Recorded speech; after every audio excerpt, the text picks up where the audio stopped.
अस्सलाम वालेकुम। आज हम बनाने लगे हैं बहुत ही मज़ेदार आलू गोश्त। अगर आप चैनल पर न्यू हैं तो सब्सक्राइब ज़रूर कीजिएगा। यहाँ पर मैंने गोश्त लिया है जिसको भी मैंने बिल्कुल भी कट नहीं किया। अभी मैं इसको कट करूँगी। यहाँ पर पहले मैंने सोचा आपको इंग्रेडिएंट्स दिखा दूँ। यहाँ पर 4 टमाटर और 4 प्याज लिए हैं मैंने। यहाँ पर आधा किलो मैंने आलू लिए हैं, 3 नींबू लिए हैं, सिर्फ नमक 2 चम्मच, आप हस्बे ज़ायक़ा यूज़ कर सकते हैं, काली मिर्च 14 चम्मच और सूखी मेथी ली है और सूखा पीसा हुआ यहाँ पर मैं धनिया इस्तेमाल करूँगी। चले आए हम बनाना स्टार्ट करते हैं।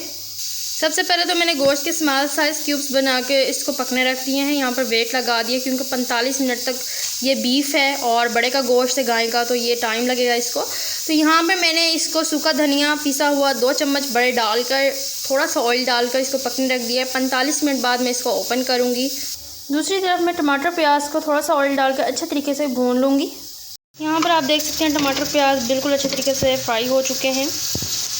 यहाँ पर मैंने इसको शामिल कर लिया है जग में। इसको मैं अच्छे तरीके से ग्राइंड करूँगी। पेस्ट को ग्राइंड कर लिया, हल्का सा पानी शामिल किया, मसाला जार शामिल किए हैं।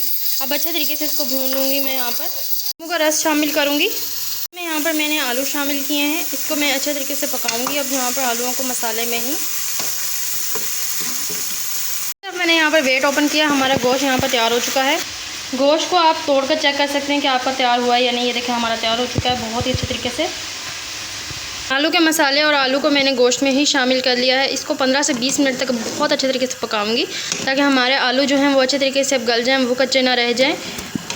बहुत मज़ेदार सालन हमारा बाउल में निकालने के लिए तैयार हो चुका है।